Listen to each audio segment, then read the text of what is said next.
happy early birthday to me as we unbox the newest True Black deck. Another Kickstarter from Andrew. This is Ephemere. So anybody who follows this channel knows that True Black is the one that started my obsession with tarot. And I have both the True Black and the Anniversary deck. I'm so excited. I set an alarm to back this one. Packaging, as always, is impeccable. A lot of love and care goes into these decks. Our first flash of gold. And there she is, Ephemere. So it's the cardboard gilded box. Magnetic closure, more of a nature theme instead of celestial like the True Black. Popping it over.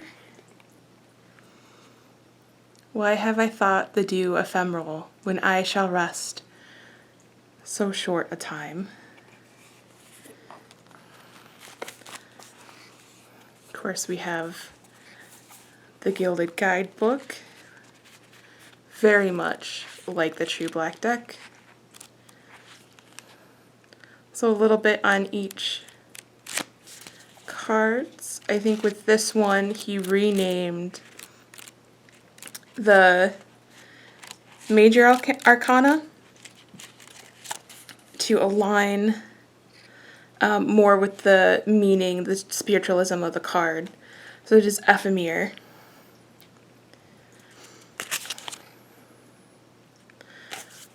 Whew, I'm so excited. And it is very late, so I'm sorry if it is dark.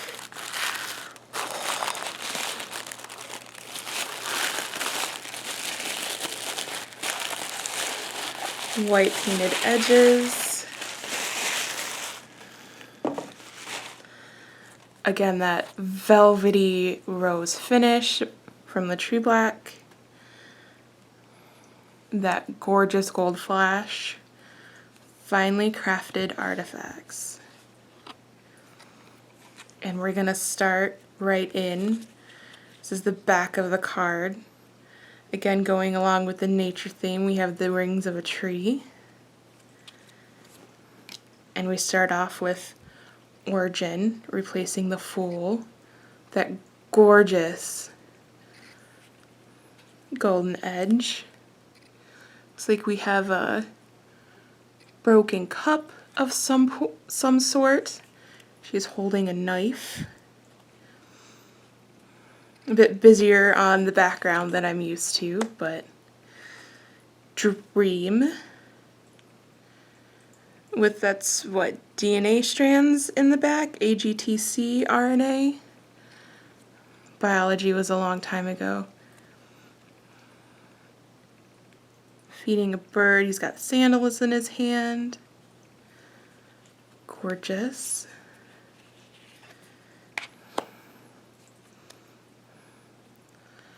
Summon. I can't begin to read that, but I'm sure it's referenced in the book.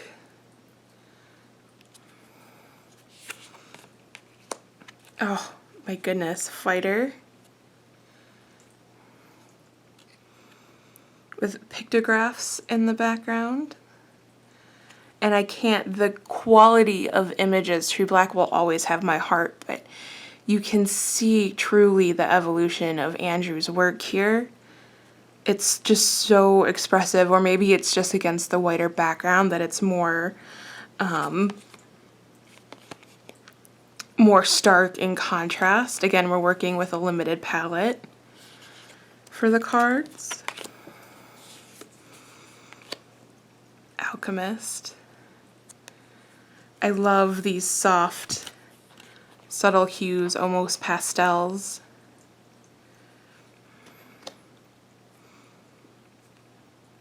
I hope that he comes out with posters of this one as well. Keep her. Looks like he's holding a nest of some sort. We've got some kind of shark in the background. Almost gives me Thresher vibes. And it looks like with some bats and possibly a snake, so more misunderstood creatures, I think, around the keeper.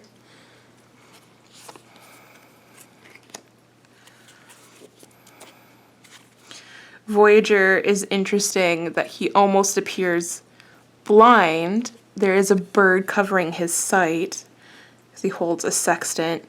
This is very much reminds me of the background of True Black here. Oh goodness.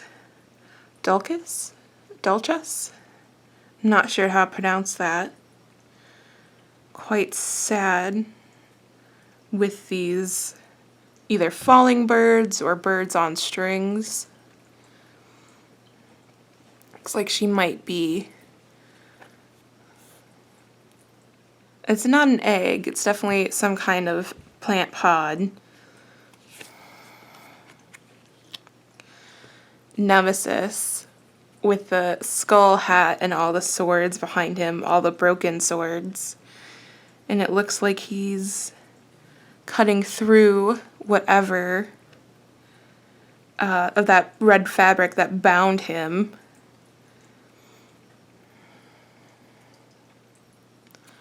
And again, the gorgeous gold flash. They do feel a bit thinner than the True Black did, but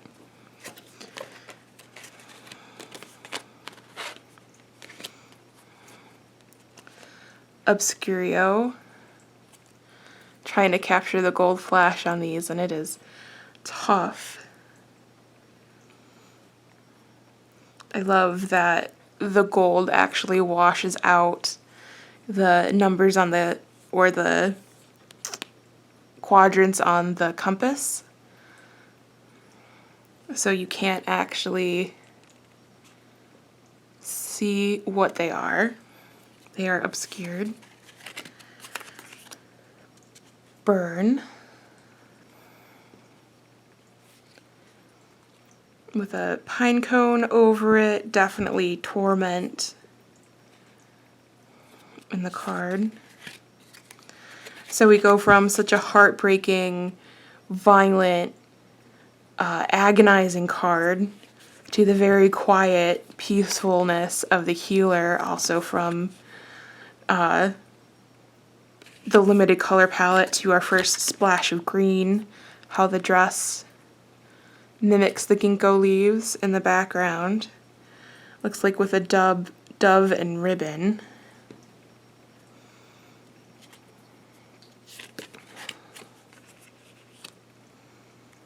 Seeker holding a mirror and a lantern with that moon and star motif.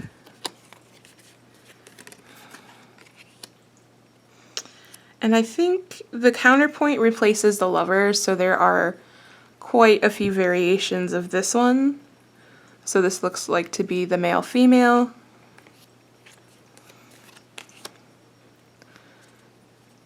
The male-male. Twined together with hummingbirds. And the female. I love how gender norms are also kind of reversed, where the men are in more of like the tropical lush paradise. They're more of the relaxed, softer poses, whereas the women are more dynamic, and there's the flash and danger of the swords, and she's holding a bow and arrow. She's also holding a sword. So I love that on these two, not only are we getting representation, but we're kind of getting a flip on typical gender norms. This deck is gorgeous.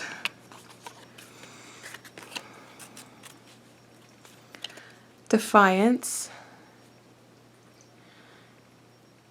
This is, I think, reminiscent of another true black card.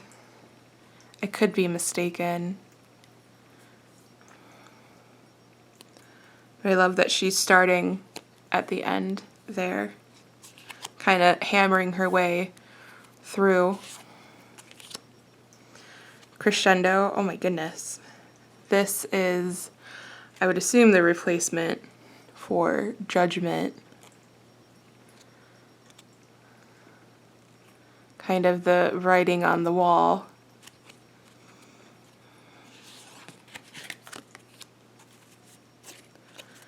Victor, again, a little bit of a flip of gender norms. Absolutely stunning, gorgeous. Her pose is so relaxed but still really strong.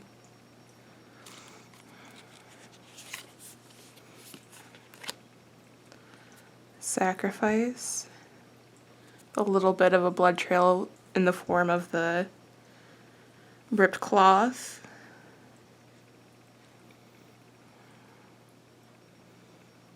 And the thistles here, absolutely stunning. Ovation. This card's a little damaged. It looks like it had a press. Yeah, you can kind of just barely see it on the camera. Only one I've noticed it on looks like some kind of press mark, maybe.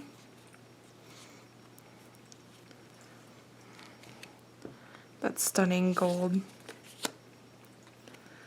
So the death card, I love that there's mushrooms growing up from the ground, the skull in the background, again with that true black celestial sky motif. Legacy with a sword. This could be the suits, but holding a very small child.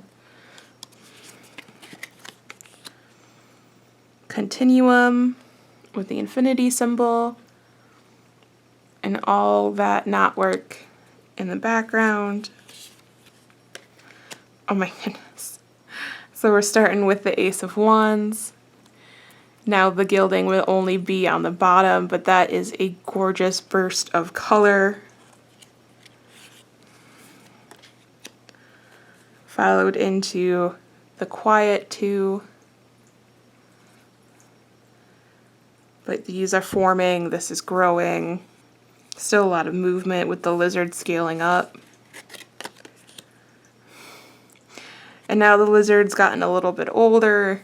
He's more formed and he's taking flight now.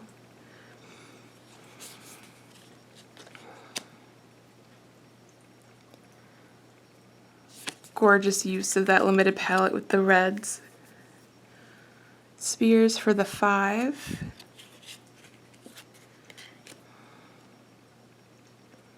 The 6. 7 of Wands. Seems more minimalist, especially in comparison to the quite often busy Major Arcana. 8, carrying a message. 9. Was it? I think the 9 of Wands on the True Black had the scarred wolf, and now we have the scarred snake. 10 of Wands, building a nest. So this we have our first page.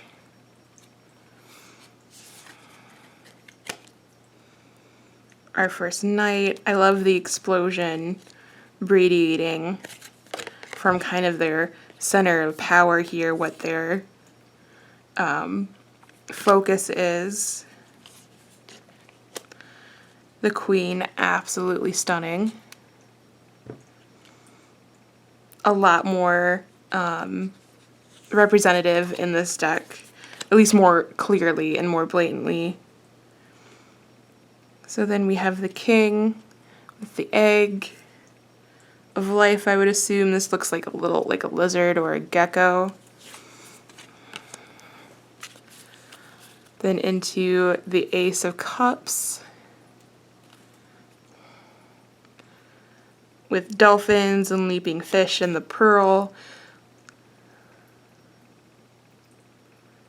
Knowing some of his other hidden iconography, I wonder if there is something to this general shape and the pearl here.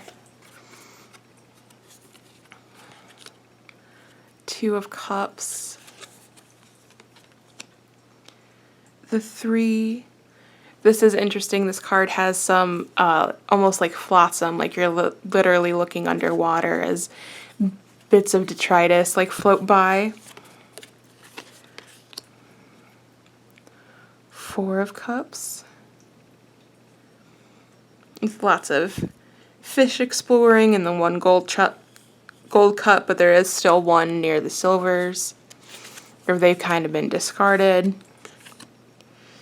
And again, kind of going with that silver motif, these fish are actually dying. It looks like they're bleeding and they're very much limp, about to float on the bottom here with the Five of Cups, but then these two fish up, or these three fish up with these two cups up here seem to be fine. Then the Six of Cups, we have some growth, and then these aren't actually, they look like origami fish.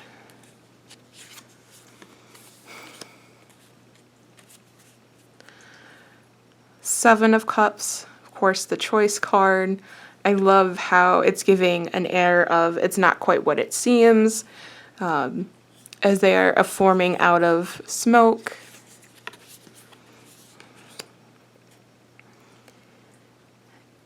The Eight of Cups with two hammerheads and the moon. The Nine of Cups, an octopus.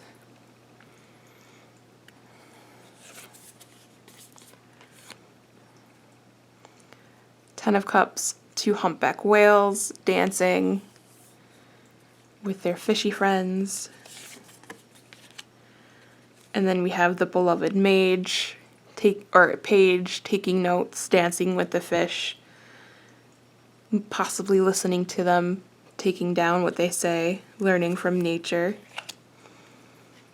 The Knight looks very pretty boy, I'm not gonna lie. Sorry if that offends any Knight of Cups lovers out there.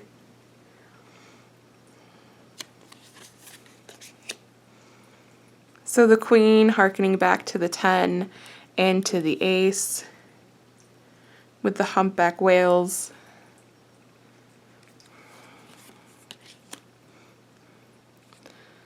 And the King with the dolphins, and again that pearl.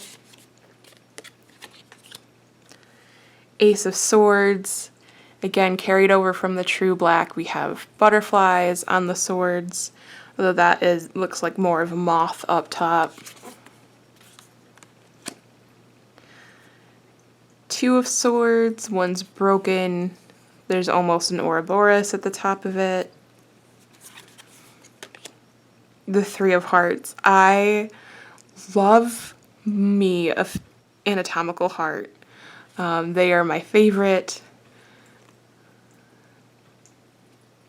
This one's a little rigid, but it is gorgeous. And then of course with the dripping blood from the bottom.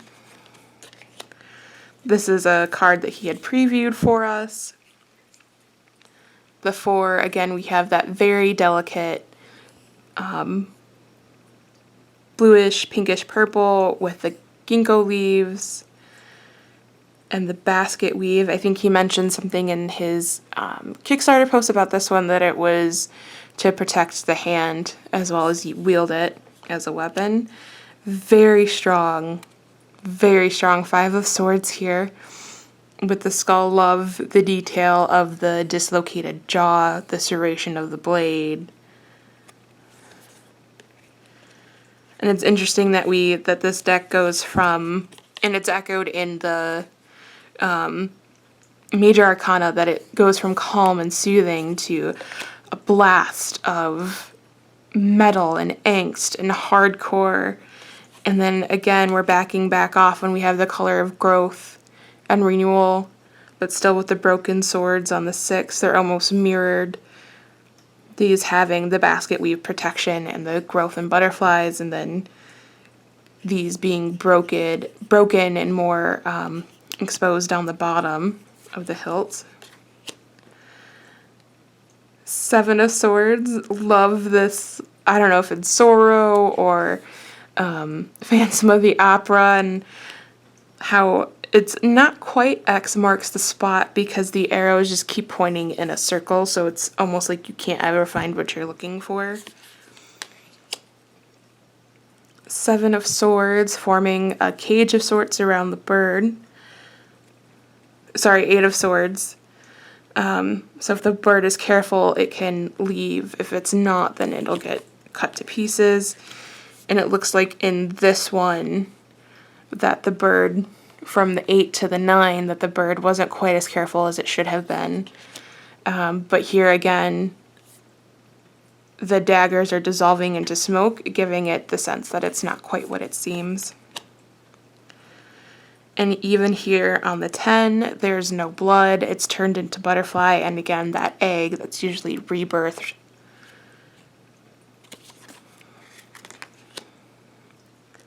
The page of swords here, I kind of love this tangled mess above her head, almost like because she's a page, she's not quite focused enough. She has everything kind of going on in her head all at once.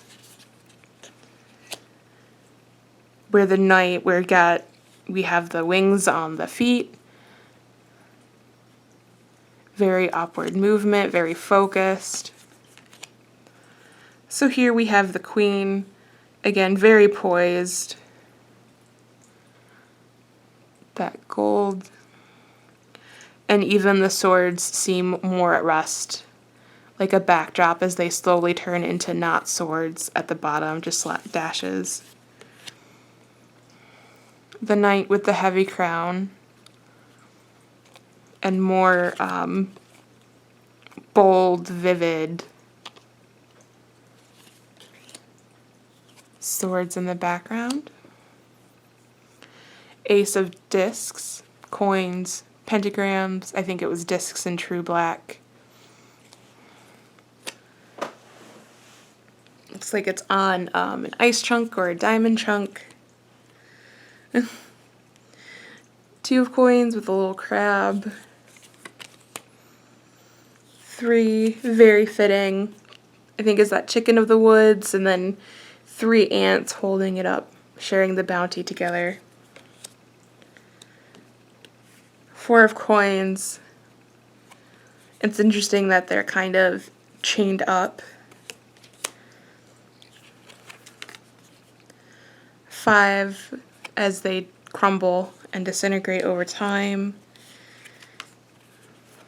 6, I think very reminiscent of the true black here, with the 3 at the roots, kind of buried, forgotten, and the 3 growing from what was there before. I love more of the mushrooms that are showing up again in this deck. I wonder if it tells us specifically what kind of mushrooms it is in the book. The 8 with the hammer, where it's showing kind of the life of the coin here. Dixie very much likes this deck. Yes, hello, you match, kind of. Yes, you match.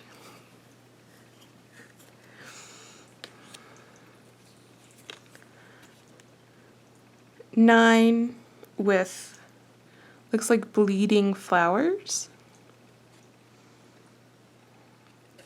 Got a little trickle. It's not quite blood, sap maybe, or nectar, I guess, from flowers. Yeah, you like this one a lot, don't you? You know, with your familiars, they've got to be in everything that you do.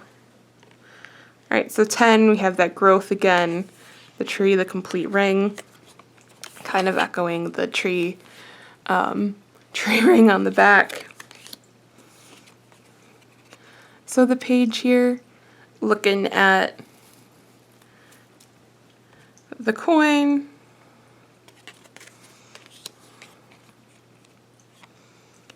the knight, kind of, he's got the forge hammer up and the book pages, like he's learning to make, he's doing the queen. So gorgeous.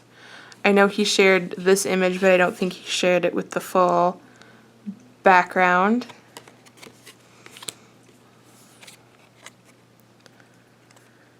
The king here with the grapes. His scepter's a little castle.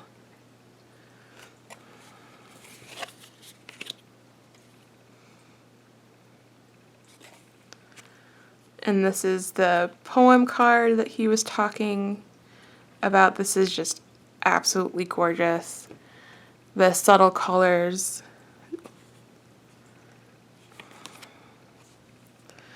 I met a traveler from an antique land who said, "Two vast and trunkless legs of stone stand in the desert.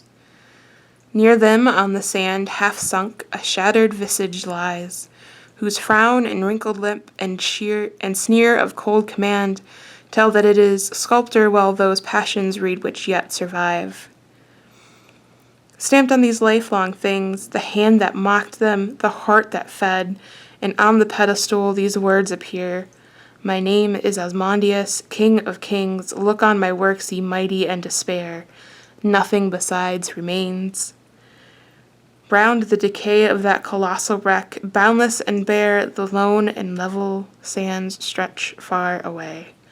Asmodeus by Percy Shelley.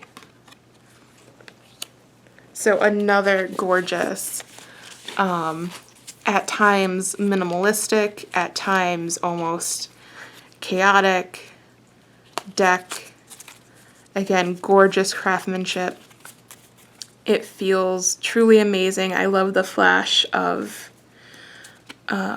gold on the edges. See if I can pick it up. The camera kind of mirrors that tree barkness instead of where it's just normally like print lines that don't quite go through all the way. Kind of mirrors the tree bark feel. I mean, oh, and I didn't catch this before, but it looks like there's actually some kind of writing around the tree bark or the tree ring. I wonder if that's, I'm sure that's referenced in the book, but it's true black, so it shuffles like a dream. Excuse me, Defiance. That was not planned that way for Defiance to be turned around upside down while I was shuffling, but apparently she's got a lot of things to tell us all. So if you are a true black collector, if you are a tarot deck collector, Andrew knocked it out of the park again, true black. This is absolutely stunning. Here's another one, Ovation.